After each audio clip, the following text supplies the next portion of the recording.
আসসালামু আলাইকুম সম্মানিত দর্শকবিন্দু সকলে কেমন আছেন?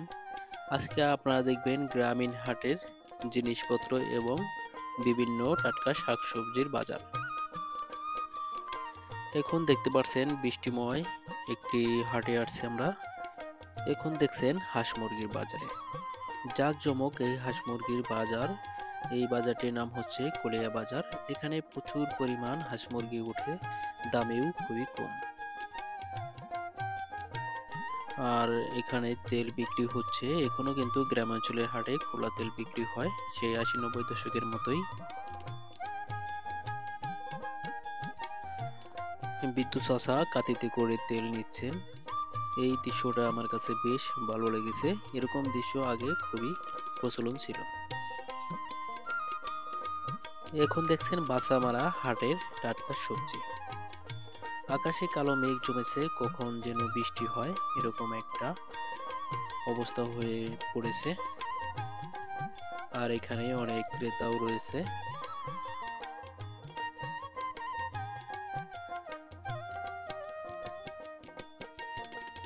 গ্রাম বাংলার একটি ঐতিহ্য হচ্ছে পান। পান হচ্ছে বাঙালির একটি সংস্কৃতির মধ্যেও পড়ে। প্রচুর পরিমাণ পান খায় বাঙালিরা। দেখতে পাচ্ছেন এখানে ভিড় জমিয়েছে পানের দোকানে।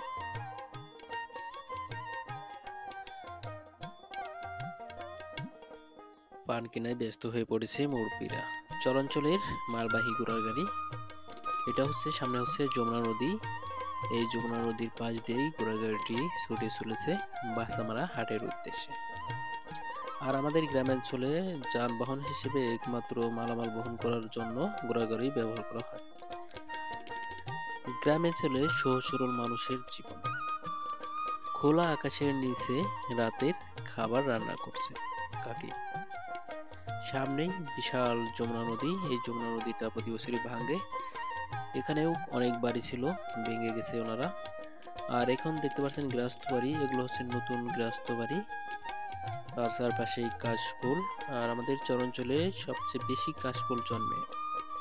কাশফুল কিন্তু বনে দিতে হয় না, আপনি ফুলগুলো উড়ে এসে একাই হয়ে যায়। আর হাটুরের লোকজন এখন সদয় করে বাড়ির দিকে রওনা হচ্ছেন।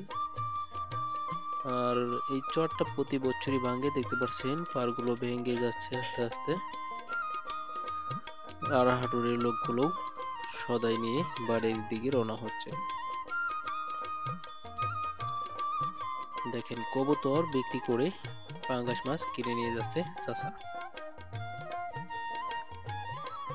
বাচ্চামারা এটা হচ্ছে খেয়াঘাট।